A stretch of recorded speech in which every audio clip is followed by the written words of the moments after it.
Hello, जय हिंद साथियों। तो आइए आज का सेगमेंट शुरू करते हैं।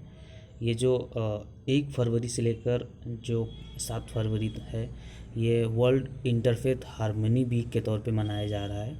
तो आइए इसी के बारे में देखते हैं। ये जो रेजोल्यूशन है, ये एक तरह से यूएन रेजोल्यूशन है और इसको पास कराया था ये किंग अब्दुल्ला सेकेंड और प्रिंस गाजी बिन मोहम्मद जो जॉर्डन के थे। 2010 में इसको इन्होंने यूएन में एक रेजोल्यूशन के थ्रू मनाने के लिए प्रपोजल रखा था और वो पास भी हो गया था। The world interfaith harmony week falls in the first week of February of every year and aim to promote harmony between all people regardless of their faith. जो भी जिसका विश्वास है या मत है या फेथ है, जिस धर्म में जिसकी आस्था है, उससे ऊपर उठकर लोगों को भाईचारा और ब्रदरहुड और हारमनी प्रमोट करने के लिए जो एक तरह से जो दुनिया में एक तरह से इंटरेस्ट को लेकर क्राइसिस हो रही है या दुनिया भर के बहुत सारे डिस्प्यूट हैं, उन सब से हटकर हारमनी पीस कायम करना इसका मकसद था। इस वीक को इसीलिए मनाया जाता है। This year it is from February 1 to 7 2021। अभी देखिए इस साल वही जो मैंने अभी पहले ही बताया, यूएन रेजोल्यूशन एंड वर्ल्ड। आइए उसके बारे में देखते हैं। On September 23, 2010, king Abdullah second of Jordan propose a world interfaith harmony week at a calendary season of 65th UN general assembly in New York city. जो UNGA का एक तरह से हेडक्वार्टर है वो न्यूयॉर्क सिटी में है। और 65वें इसके अधिवेशन में जो किंग अब्दुल्ला सेकेंड है जॉर्डन के, इन्होंने ये प्लेनरी सेशन में इसको प्रपोज किया और कहा कि ये चीज़ होनी चाहिए। इन्होंने क्या कहा? It is essential to resist force of division that spread misunderstanding and mistrust specially among peoples of different religion. इनका कहना था कि बहुत सारी मिसअंडरस्टैंडिंग है, मिसट्रस्ट है, दूसरे के धर्म से रिलेटेड चीज़ें जो फैली हुई हैं, तो उनको the fact is humanity everywhere is bound together not only by mutual interest but the shared commitment to love God and neighbors, to love the good and neighbor. अब इनका क्या कहना था कि भले ही हम लोग मतलब एक तरह से अलग अलग रह रहे हैं, लेकिन ह्यूमैनिटी एक तरह से बाउंड है एक दूसरे से। और म्यूचुअल इंटरेस्ट और ना ही सिर्फ म्यूचुअल इंटरेस्ट, जैसे म्यूचुअल इंटरेस्ट ये होता है कि आप हमें हमारी एक तरह से मदद करें और हम आपकी मदद करें, तो इसमें म्यूचुअल इंटरेस्ट आता है। और म्यूचुअल इंटरेस्ट बहुत सारी जो एक तरह से फॉरेन पॉलिसी में बहुत इंपॉर्टेंट वर्ड है। और इसके अलावा जो शेयर्ड कमिटमेंट्स हैं, और उसके अलावा love to love God and neighbor, मतलब आप अगर ईश्वर से प्रेम करते हैं तो नेबर से भी प्रेम करिए। To love the good and neighbor, और एक तरह से अच्छे से अब जब नेबर से आप प्यार करेंगे तो अच्छे नेबर बन पाएंगे, ये चीज़ ये कह रहे हैं। This week my delegation with the support of our friend on every continent will introduce a draft resolution for an annual world interfaith harmony week। और यहाँ पे इन्होंने एक रेजोल्यूशन पास कराया और इनका डेलीगेशन मतलब इस वीक को एक तरह से किसी भी कॉन्टिनेंट में कहीं भी जितने भी यूएन में रजिस्टर 193 और 2 ऑब्जर्वर देश हैं वहाँ पे मनाया जाए, ऐसा इन्होंने प्रपोज किया। What we are proposing is a special week during which the world's people in their own place of worship could express the teaching of their own faith about tolerance, respect for the other and peace. क्या इन्होंने कहा कि कोई भी है, कोई भी teaching करता है किसी भी फेथ या किसी भी मजहब का है, तो वो क्या सिखाए? टॉलरेंस, सहिष्णुता, किसी मतलब दूसरे को हार्म न करना, respect of other and peace, और दूसरे की रिस्पेक्ट करना और पीस मेंटेन करना। I hope this resolution will have your support. और इनका अंतिम लाइन ये है कि ये आशा करते हैं कि इनके रेजोल्यूशन को सपोर्ट करेंगे। On October 20, 2010, prince Ghazi bin Muhammad of Jordan, special adviser and personal envoy to the king Abdullah second and author of the resolution, presented the proposal for a world interfaith harmony week before the UN General Assembly in New York City, where it was adopted anonymously। अब क्या हुआ कि जो उन्हीं के envoy हैं, Abdullah second के जो जॉर्डन के किंग हैं, इन्हीं के जो प्रिंस गाजी बिन मोहम्मद है, इन्होंने ये रखा और पास हुआ।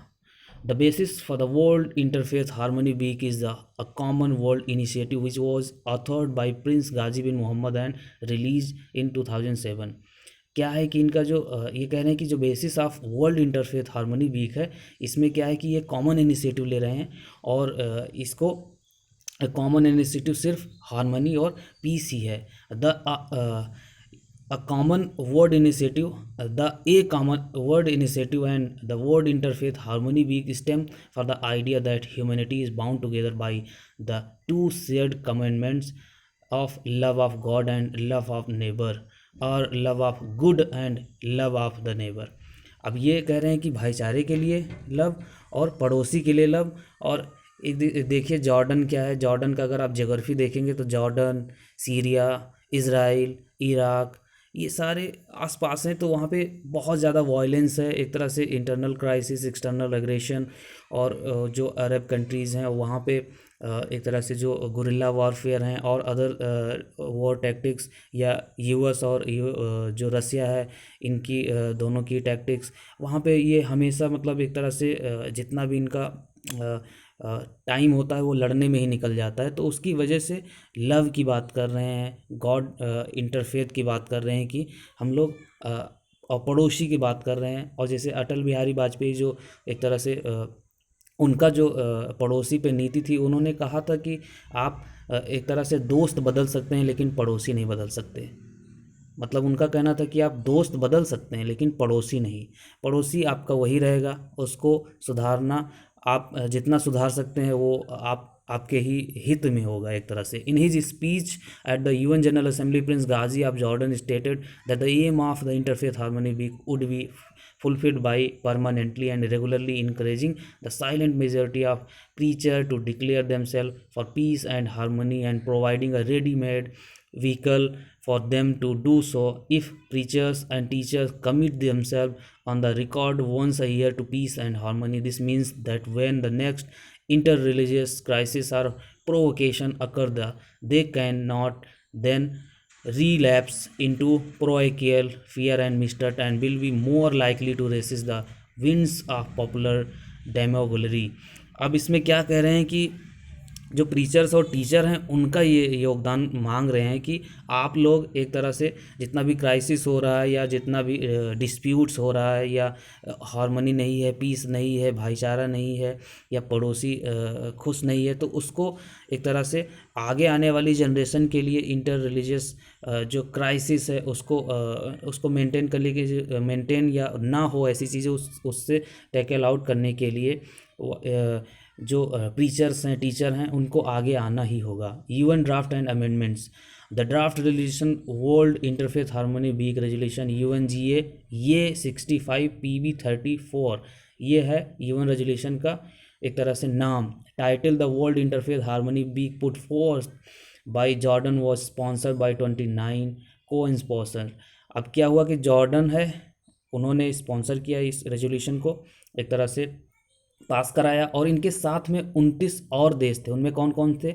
Albania, Azerbaijan, Bahrain, Bangladesh, Costa Rica, Dominican Republic, Egypt, El Salvador, Georgia, Guatemala, Guyana, Honduras, Kazakhstan, Kuwait, Liberia, Libya, Mauritius, Morocco, Oman, Paraguay, Qatar, Russian federation, Saudi Arabia, Tanzania, Tunisia, Turkey and और इसके अलावा UAE, United Arab Emirates, Uruguay and Yemen. इतने सारे, और ये जितने भी देश हैं यहाँ पे कहीं ना कहीं बहुत ही इस तरह की चीज़ें कायम करने की ज़रूरत है. The general assembly recalling the it's resolution. उसके बाद में जो जनरल असेंबली है उन्होंने दोबारा इस रेजोल्यूशन को रिकॉल किया. तो आइए उसके बारे में देखते हैं. 53/243 ऑफ 13 सितंबर 1999 on the declaration and programme of action relating to a culture of peace. क्या हुआ कि ये 13 सितंबर 1999 में एक डिक्लेरेशन हुआ कल्चर ऑफ पीस के ऊपर. और इसके अलावा 57/6 of 4 November 2002 concerning the promotion of a culture of piece and non violence. अब उसके अलावा भी क्या हुआ कि 57/6 में एक रेजुलेशन किया गया 2002 में 4 नवंबर को कि कल्चर और पीस को प्रमोट करेंगे और नॉन वायलेंस, जो गांधी जी का एक तरह से, गांधी जी सत्य और अहिंसा के पुजारी ही थे, तो उसमें से ट्रुथ और नॉन वायलेंस, जिसमें से नॉन वायलेंस यहाँ पे है।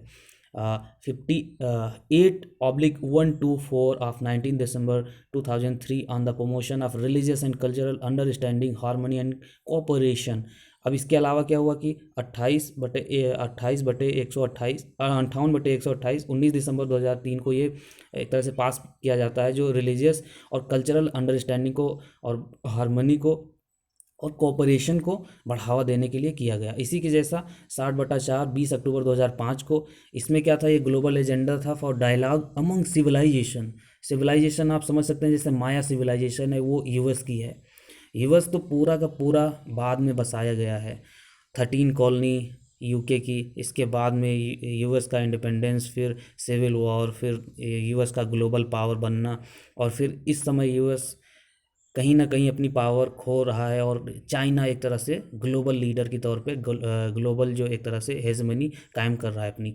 तो जो सिविलाइजेशन है, जैसे इंडस वैली सिविलाइजेशन, या इसके अलावा जो मेसोपोटामिया की सिविलाइजेशन थी, या नाइल रिवर के जो इर्द गिर्द सिविलाइजेशन वो बढ़ी। तो अमंग सिविलाइजेशन यहाँ पे बात हुआ कि जो सिविलाइजेशन है उनके जो फेथ हैं उनको एक तरह से बात किया जाए उनके बीच में, या जितने भी अब्राहमिक रिलीजन हैं जो इज़राइल या सऊदी अरेबिया या गल्फ़ कंट्रीज़ में फैले। और इसके अलावा 64/14 ये 10 नवंबर 2009 को पास किया गया, इसमें अलायंस ऑफ सिविलाइजेशन बनाया गया। और 64/81 7 दिसंबर 2009 को, इसमें क्या हुआ, इसमें प्रमोट किया गया inter religious and inter cultural dialogue. और इसके अलावा understanding and cooperation for peace, शांति के लिए एक तरह से समझ और एक तरह से भाईचारा इसमें बढ़ाया गया। और इसके अलावा 64/164 18 दिसंबर 2009 को एक प्रस्ताव लाया गया, जिसमें the elimination of all form of intolerance and discrimination based on religious और बिलीफ। इसमें क्या कहा गया कि जितने भी तरह के इंटॉलरेंस है उसको हटाया जाएगा, उसको एलिमिनेट किया जाएगा, और जो डिस्क्रिमिनेशन होता है धर्म और आस्था के आधार पर उसको ख़त्म किया जाएगा। सिग्निफिकेंट एंड एम, इसका सिग्निफिकेंट और एम क्या है वो आइए देखते हैं। Recognition that the moral imperative of all religion conviction and belief call for piece tolerance and mutual understanding. यहाँ पर क्या रिकॉग्निशन है कि जो मोरल इम्पेरेटिव्स है ऑल रिलीजियस की, और उसके कन्विक्शन हैं, बिलीफ्स हैं, और उनमें उनमें शांति हो, भाईचारा हो, म्यूचुअल अंडरस्टैंडिंग हो, उसको यहाँ पे बढ़ावा देना एक तरह से एम है। Reaffirms that mutual understanding and inter religious dialogue constitute important dimension of a culture of a peace. Culture है जो जो उनकी किसी भी सिविलाइजेशन की जो कल्चर ऑफ पीस है उसको एक तरह से बनी रहे, और इंटर रिलीजियस डायलॉग के थ्रू ये करना इनका एम है। Proclaim that the first week of February of every year the world interfaith harmony week between all religion faith and believes. और इसमें क्या है कि एक तरह से इस सप्ताह में ही एम ये है कि रिलीजन जितने भी उनमें और जितने भी फेथ हैं, बिलीव्स हैं, उनको इस फरवरी के पहले सप्ताह के द्वारा एक तरह से याद कराया जाए। Encourage all state to support on a voluntary basis the spread of message of interfaith harmony and goodwill in the world's churches, mosque, synagogues, temples, and other places of worship during that week based on love of God and love of one's neighbor, or one love of the good and love of one's neighbor, each according to their own religious tradition or conviction। अब यहाँ पे क्या कह रहे हैं कि एक प्रत्येक आदमी के द्वारा जो भी उनकी ट्रेडिशन है, कन्विक्शन है, या उनकी विचारधारा है, उसके आधार पे जितने भी चर्चेज होते हैं, मॉस्क होते हैं, या और भी जो धार्मिक स्थल होते हैं, वहाँ उनके द्वारा इस सप्ताह में भाईचारा, ईश्वर से एक तरह से प्रेम, नेबर से प्रेम, और एक तरह से कंट्री के अंदर प्रेम, तो इस तरह की चीज़ें बढ़ावा देना इसका मकसद है। Requested the secretary general to keep the general assembly inform of the implementation of the present resolution. और इसके अलावा क्या हुआ कि जो रिक्वेस्ट भी किया गया कि जो सेक्रेटरी जनरल हैं वो एक तरह से इस चीज़ को और भी थोड़ा ऊपर लेके आएँ और भी ज़ोर शोर से इस पर जोर दे के बात करें। थीम क्या है 2021 की, उसको आइए देखते हैं। The diaspora a force for positive change. क्या है इसमें? Diaspora a force for positive change, मतलब पॉजिटिव चेंज लाना है, नेगेटिव नहीं लाना है या डिजास्टर नहीं करना है, उसको डेवलपमेंट करना है।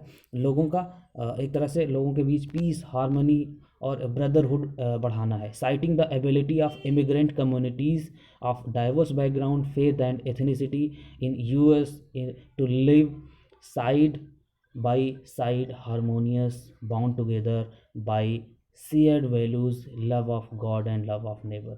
जैसे यूएस है, यूएस में भी करीब करीब 28% माइग्रेशन, मतलब इधर उधर के आए ही लोग रहते हैं, उससे ज़्यादा ही होंगे। तो जो यहाँ पे बात हो रही है कि जैसे वहाँ पे ब्लैक्स और वाइट के बीच में कॉन्फ्लिक्ट चलता रहता है, रेसेस के बीच में और एथनिसिटी के बीच में क्लैशेस होते हैं, तो वो चीज़ और बहुत सारी होते हैं। यहाँ तक तो अब जेंडर पे लड़ रहे हैं और एक तरह से कास्ट, क्रीड, रेस, बहुत दुनिया भर की चीज़ें हैं जिसमें आदमी या सिविलाइजेशन एक तरह से उलझी हुई हैं। तो इसमें क्या कह रहे हैं कि हारमोनियस बाउंड, एक तरह से हारमोनी को प्रमोट करें और टुगेदर बाय शेयर्ड वैल्यू, जितनी भी जो मूल्य हैं वो शेयर्ड हों, किसी का थोपा नहीं जाना चाहिए, किसी का वैल्यू किसी पे लादना नहीं चाहिए। जो जिसकी इच्छा है वो उसकी वैल्यू का, उसके मतलब मत का एक तरह से भरपूर सम्मान करे, तभी वो सम्मान पा सकता है। ये यहाँ पे कहने की बात हो रही है। एनुअल इवेंट एंड प्राइजेस क्या होता है इसमें? Organisation from around the world are invited to set up event promoting interfaith harmony with the added incentive of 3 annual prize sponsored by king Jordan. क्या है कि 3 एनुअल प्राइज हैं, इसको sponsor किया है जॉर्डन के किंग ने। The amount of $25,000, $15,000, $5,000 with a corresponding gold, silver and bronze medal. क्या है कि $25,000 का गोल्ड का, 15,000 का सिल्वर का, $5,000 का ब्रॉन्ज मॉडल का एक तरह से यहाँ पे वो है, प्राइस है जिसको जो जॉर्डन के किंग हैं वो देंगे। The prize personally presented by the king at a ceremony in Amman is awarded based on a decision of a jury composed among other personalities of Prince Aziz Ghazi and Patriarch Theophilus of Jerusalem। और जो jury member हैं उनके द्वारा ये award दिया जाता है। जो पार्टिसिपेंट्स होते हैं या जो एक तरह से जिनको ये देना होता है जिनको इन्हें, तो उसमें क्या होता है कि जूरी होता है वो उसमें प्रिंस अरीज गाजी और पैट्रियार्क फिलोस और जेरूसलम के जो हैं ये हैं, उनके द्वारा ये डिसाइडेड होता है कि किसको मिलेगा। इसी के साथ पे ये सेगमेंट ख़त्म होता है। आशा करता हूँ आपको इसमें कुछ ज़रूर जानने को मिला होगा। Thanks for watching, have a nice day.